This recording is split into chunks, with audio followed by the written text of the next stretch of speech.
is the highest run scorer in women's international cricket and the only female cricketer to surpass the 6,000 run mark in women's one-day international matches. She is the first player to score 7 consecutive 50s in ODIs. She also holds the record for most half centuries in women ODIs. In June 2018, during the 2018 Women's Twenty20 Asia Cup, she became the first player from India to score 2,000 runs in T20Is and also became the first woman cricketer to reach 2002 WT20I runs.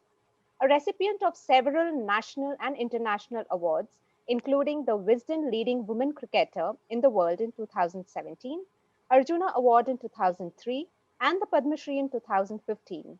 We have with us none other than Mithali Raj, the captain of women's national cricket team.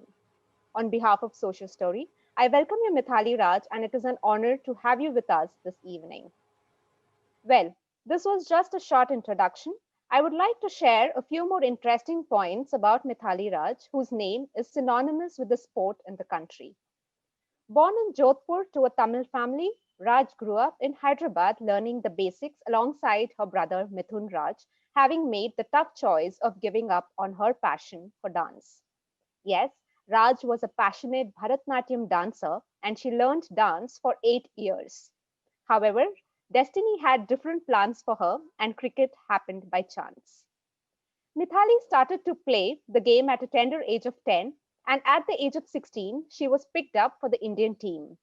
She made her one day international debut in 1999 against Ireland at Milton Keynes and scored unbeaten 114 runs. She made her test debut in the 2001-2002 season against South Africa at Lucknow. On 17th August 2002, at the age of 19, in her third test, she broke Karen Rolton's record of world's highest individual test score of 209, scoring a new high of 214 against England in the second and final test at County Ground, Taunton. You would know more from the conversation that will proceed as we would hear more from Mithali herself. Having been a sports person for over 2 decades now, we would like to know from you, Mithali, how has sports evolved over the years, especially for women? I think it definitely has evolved. It had to go through its own journey also, because I believe every sport goes through phases and uh, challenges through the journey. And especially women sport in our country. When I started playing cricket, I wasn't even aware of women's cricket existed in our country way back in the 90s. Cricket back then was a very much men's cricket, because media, the write-ups, matches were televised on television. So whenever there was cricket talks, it was more oriented towards men and boys cricket. So for a Mhm. girl to take up a sport and to have a role model, when I was young, I had Kapil Dev as role model as I started to score a lot of runs. I looked up to Sachin Tendulkar. Um, but for a young girl in the 90s, the role models were more often male athletes. But in today's time, you see a young girl ask her role model in sports, and she would definitely come up with a women athlete as a role model. So I think that's a big change and a huge leap that we could see in over these past 8 9 years, I would say. And it has a lot to do with women coming into different fields, trying to create a mark for themselves, use these platforms to create an identity. And it is always very difficult for women, especially in our country, in our society, because we need to work double the hard work that we do normally, because anything to do with women, there is always sexism involved.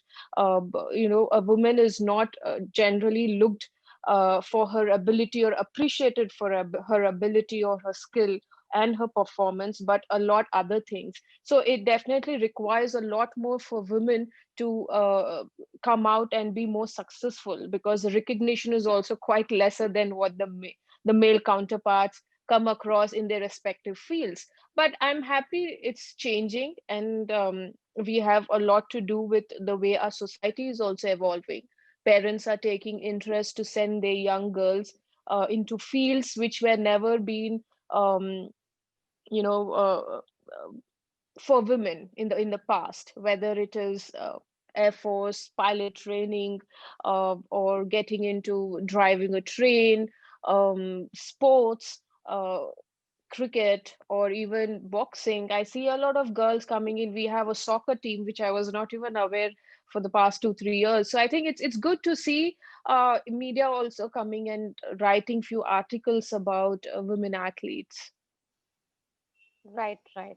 That's a good thing, a transformation that we have learned from you, Mithali. That's a really nice thing to, I mean, see further the scope for the women in the respective fields, and especially in sports.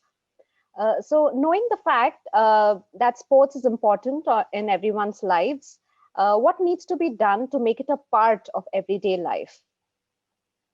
Well, I think it's important to let your young children, whether they are girl or a boy, it doesn't matter, as long as they are access to a sort of ground in their school. Because I grew up in a school where, I went to school where there was a ground there for me, and that is how, I was able to get onto the field and practice. But unfortunately, over the years, we've seen there's are only building blocks in the name of Hmm. schools, and there are no playgrounds for the children to go out and play. Because sports, I mean, whatever you teach in the classrooms, but the life is spent, the life is lived outside those classrooms when you come and face the world. And sports actually develops, that gives you opportunities and experiences where the young children can learn to adapt, be more flexible. And of course it has its positives of physical activity, and exercise, a form of exercise for your body to keep a very healthy and confident body, so you can develop a fresh mind. But alongside that, sports also teaches you a lot of life lessons. The major one, of course, is being learning the spirit of sport, because that is what life is. Closer to that, Hmm. you a day you might find yourself doing very well in the sport, and the next day you might find yourself not in the rhythm at all. You face you're part of a winning side, and there will come a time when your side loses. So how do you accept failures? How do you enjoy success?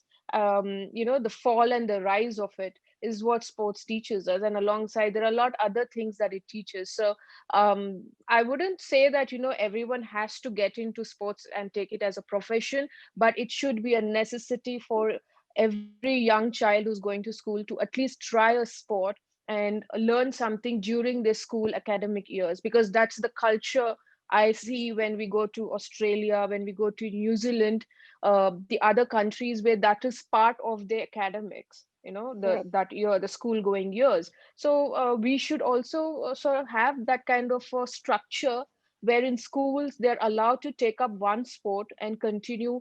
Probably you might find a lot many talented youngsters who are very good in different fields, and we might find a lot many people, lot many parents are actually taking interest to give them that platform if they're interested in sport. Correct, correct. When you mentioned about sports being a luxury, I could recall a point when we did an article, when compared to the other countries, how sports in India, especially for the younger generation now, has become a luxury and not a necessity. Like the scenario was completely different 20, 25 years ago. And now, children just look out of the window or just dream that, okay, one day I'm going to play on the field. So it's become Well, that. I can also add to what I said is that these days Hmm, we see children are not able to sort of accept competition. They're not okay. able to know how to handle failures, because in between there have been a lot of articles where I've read that they commit Hmm, suicides, or yes. they get into depression, and that is Hmm, because obviously school doesn't teach you how to how to accept failure. accept. It Correct. doesn't teach you there. What sports teaches you that, Sports teaches. because I when think. you learn Hmm, something you learn from the beginning. So beginnings correct. are always very difficult. No matter which field you take, the starting is always very challenging. So you take those few first steps, then you have different other challenges. So you're always trying to keep up, and keep up with the standards, with the challenges, and that in that inculcates the habit of giving your best. It inculcates the habit of fighting spirit. So that is why I think we are in a better space, especially the athletes.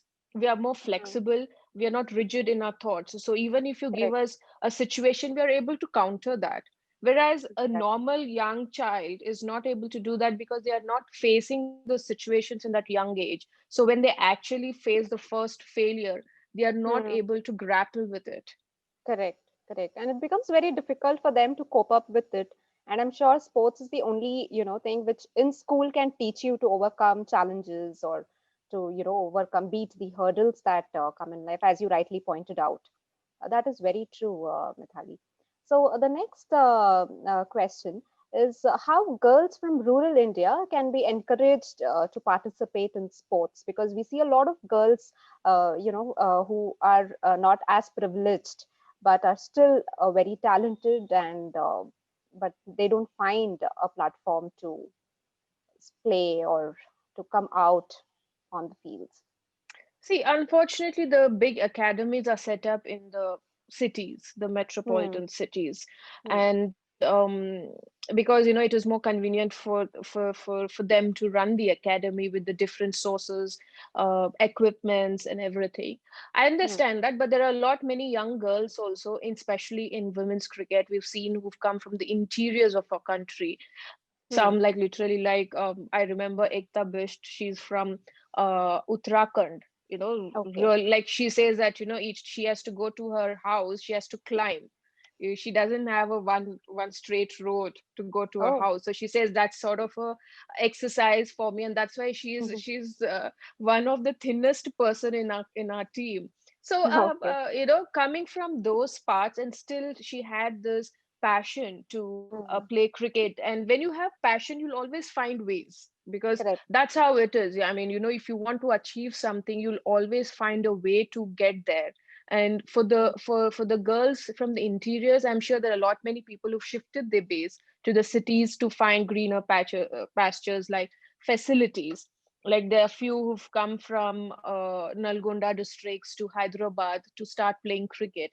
And what is the Hmm. best part is the family, the parents were more keen to shift the base. They are ready to do that because the profession is now quite lucrative with the sort of contracted players that we are. We are looked after by BCCI, and we do have money coming into the profession. And that is Correct. why parents are ready to, uh, take the big decision of shifting the base. But I would say if we can organize camps like Hmm. monthly or once in 3 months, a good camp in the districts, so that we can attract young girls who are training there, can be given expert advice from people who are setting up that camp. Or we can have a small academy funded by Hmm. or funded by the government. So we can set up smaller academies so that these girls can get access to the facilities. It may not be big like the cities, because obviously, as I said, it is more convenient to have the academies here with the sort of equipments and things that are necessary. It may not be that convenient to organize it in a smaller towns, but even in smaller towns, you can set up in a smaller way so that they can get access to those facilities. Correct, correct. This reminds me of the foundation that Mithun was mentioning about your foundation. So, can you throw some light on the foundation, Mithali, as to what it intends to do? And since that is the need of the hour, so can you just give us some Well, see, points of that? yeah, like I've just started a foundation a year Hmm. back, and Okay. I've always been part of these initiatives and campaigns since 2007, because I Okay. feel that the sort of experience that I had, where my Hmm. dad had to struggle financially to fund me to get me the best equipments, but Hmm. I'm grateful for those who pitched in and supported me at the right time so that I was able to play higher level. So Hmm. going through those experiences is something my dad taught me, is that whenever I'm in a capable position, I should be able to help the other people, other players who are needy.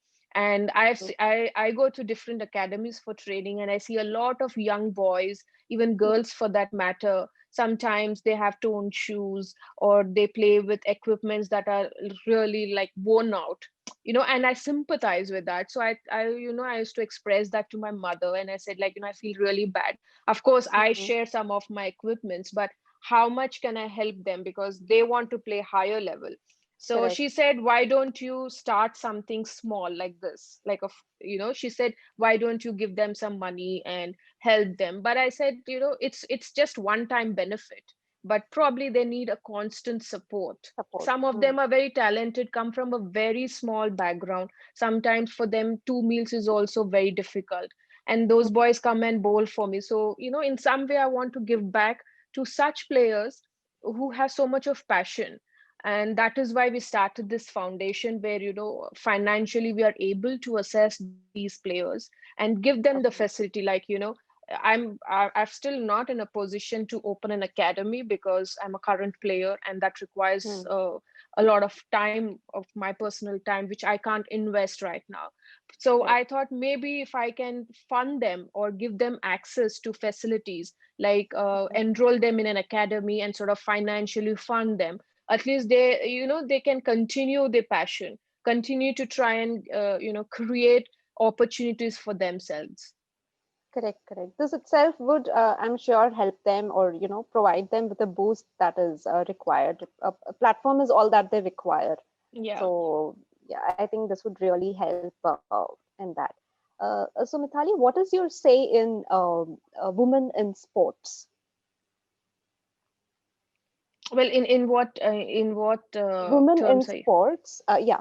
So I mean, as you have said, how sports has evolved and how Yeah. girls are now taking it up. And so now from here to probably 20 years, 30 years later, how do you think sports would actually shape up the career of women, or how where would it lead to?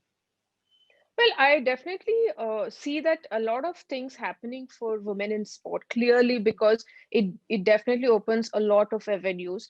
I can talk a lot about how women's cricket has benefited with this Mm-hmm. change in our society. Is that earlier we used to have a career, and then after a career, either you get married, you settled, or you have another job where you invest, but you don't have any other career after as a player. But today, women's cricketers, ex-women cricketers, are umpires. They are Mm-hmm. scorers. They can be match referees. They are coaching. They're turning out to be coaches. So there are a lot of avenues for them, like commentary, and like expert commentators. So I think it definitely has opened different pathways for them, even if they are not playing, even if they are not current players. After their playing days, they still can earn money. So I think that is definitely an extended arm of the current evolution of women in sport. And I'm Okay. sure in different fields, in different sports, it is very similar, where they get into coaching, they get into commentary, so they're still able to earn through the sport, being ex cricketers. So I'm sure there'll be a lot more avenues opening up in the future. And clearly, as I said, sport for girls and for women has become, like, it's no more a male dominant field, because parents are ready to invest their time, money, energy into supporting the young girls if they're passionate about playing sports. Great. That's a great message, Mithali. Thanks for sharing. And what would be your message to the budding players, or to the budding girls who, wish to make a career in sports? Well, because I'm a kid of the 90s. Hmm. We didn't have social media, and we didn't have much of attention, like how in today's time whatever you do is always out there for everybody to watch. So we were only focused on training, going and playing, or if you have any other interest, you're focusing on that. But in today's time, the current generation, of course, they have all the facilities, they are access to good, there is money in the sport. But of course, they do have a challenge. A huge challenge is social media. platforms, because what they do is, you have fan followers and you also have critics. It's like a Yes. double-edged sword. So if Hmm. the young generation is able to balance, because I believe social media is not all bad. You can use the platform to promote your sport, to promote your brand. But at the same time, if you're able to balance and know that what you are, at the end of the day, you're an athlete, you're trying to create a career out of sport. If you can focus on that, and at the same time, manage your social media, Hmm. not giving it much time, but just hanging in there, I think that would do very well. But unfortunately, I see that as a big hindrance in today's time. So for True. young children, for young athletes, I would say that if you want to be a good athlete to represent your country, then the country demands you to be 100% committed to your vision and your goal. It can't be anything lesser than that, because international competition, when you compete against the other countries, it's quite tough and cutthroat. So you need to up your game, and you can do that provided you invest your time honestly and sincerely in your craft. And I think social media is taken care of by other people. You can have your parents, your siblings, your managers to manage it, as long as you're doing the job that is required for you to do it. Right, right, right. Thanks for sharing, Mithali. So this reminds me of the international matches, and I'm sure you would have faced a lot of challenges that while playing international tournaments. So can you share one or two challenges that you have faced, Mithali, during the international tournaments? We have different challenges, as in sometimes it's more physical because you play with injuries. I had a long career, so I had very bad knee injuries. So Hmm. playing with injuries is very difficult. It not only gives you physical pain, but it is emotionally draining, because every day, each time you do even a day-to-day life chore, like Hmm. sitting up and walking, or getting down the stairs, climbing the stairs, it used to Hmm. really hurt me a lot. And there you'd be swelling in my knees. So Hmm. I was quite I gave it all for years, for 5 6 years, but the pain was too much for me to continue going. So I was thinking of retiring in 2009 after the World Cup, because, as I Okay. said, the injury was taking a lot of A lot. toll on me Hmm. mentally. So Hmm. I remember that year, the World Cup was televised on television for the first time. Hmm. That was in Star Sports, with commentators like Wasim Akram and Danny Morrison, so Alkin Wilkinson. So when you're on television, when your matches were televised for the first time, when I heard these commentators actually praising my game, appreciating the efforts put in by the team, by the players, it was quite nice, because until then none of the matches were televised, so people didn't know how good the players were and what was the standard of women's cricket. So when I started to get a lot of emails appreciating the way we've played in the World Cup, because people have actually watched it, so it gave me a bit of a confidence, like why not push a couple of more years. And I Okay. did that, and I'm still continued, I'm still playing. So I Hmm. think that's one of the decisions probably I've taken the right way. That's why I was able to play for so long, despite having injuries. That was Injuries. one of the Hmm. challenges. And I think emotional challenges or mental challenges also, I can say, as an athlete, because, as I said, not necessarily a lot challenges has to be on the field. Physical. Sometimes Hmm. athletes do feel difficulties mentally also, because you Hmm. know that you probably haven't been performing quite well in the last series, and you're getting into a next series. It's Hmm. behind your back that, okay, I've not been performing well. What if Hmm. I do well? If I don't do well in the series, what is going to happen? So Happen. these self doubts also creeps in more often Correct. into athletes. So but I guess when you have self doubts, the best way is to counter that with a lot more of positive affirmations, which I do. Great. I do write a journal, and I Hmm. keep going through those journals to motivate my own self, because no matter how many people can inspire you and motivate you, at the end of the day you're on your own.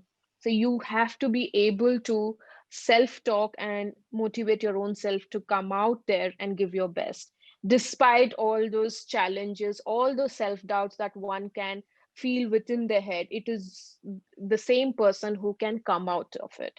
So these are certain things that I have developed over the years on tours, talking to myself. And over the years, I mean, it does work wonders for me, because you know that if someone is bowling bouncers at you, Mm, you're going in there, you wear all your gears and you're still feeling nervous, you can always remind yourself, I have scored 100. I mean, I'm yes, confident. So when you start talking to yourself, your body and your mind actually listens to you. But there has to be correct. conviction in your self talk. You can't just talk okay and then walk out. There has to be that strong will to actually get out of that phase. And I'm sure it will at some point for all of us. True, true. That was a wonderful message, Mithali, on how your self motivation can help in overcoming your own self doubt. Because I know at every point of time we do doubt on ourselves, and yes, nobody else can motivate us more than ourselves. That's a wonderful message, and this reminds me of a few pointers that I have made. So I said, okay, just take me let me take 2 minutes to share a few points about Mithali. So Mithali is the youngest female cricketer to score 100 on debut. She holds records of 214 by any Indian in a test innings, second in the world. She is the highest run scorer and first batswoman to reach 6,800 run mark in one-day internationals. Mithali has represented India in 5 one-day international World Cups and captained in 3 one-day international World Cups. She is the first woman cricketer to have played more than 200 matches in one-day internationals.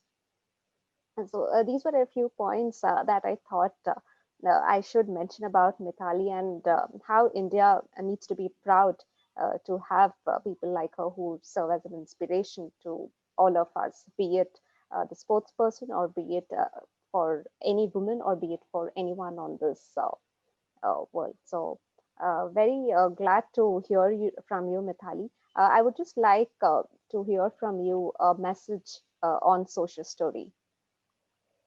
Well, I think I've come across few of your stories, and what I really like is that it's the stories that are told, like you come across on day-to-day basis, in the sense like when you hear stories from the interiors, from the ground level, which usually is not covered with the mainstream media. I mean, you only get like very tough stories there, but there are stories which are untold and yet can make a huge social impact, or it can inspire and motivate the community, which you guys are doing a great job in actually coming out and sharing those stories, because the impact is very diverse, like the way our country is. I mean, it can help anybody from any corner of our country, whichever level they are in, whichever age group they are in.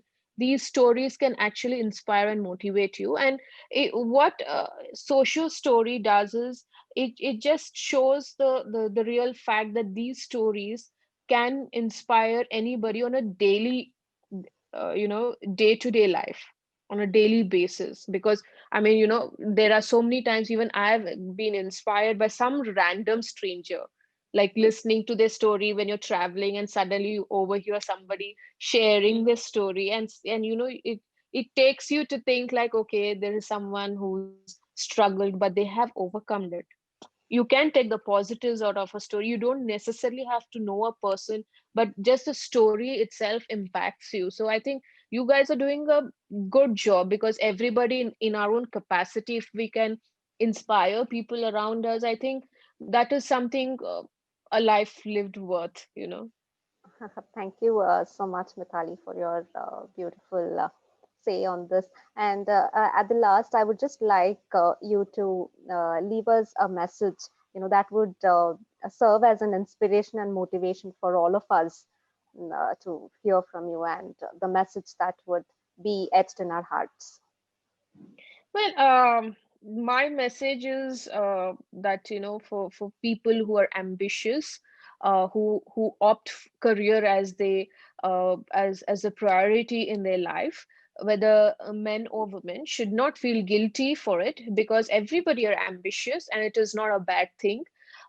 You should be able to have the courage to follow your passion, your dreams, despite the sort of negativity if you counter around you. There is always your passion and your vision, if you have a structured path, can always take you there, lead you there.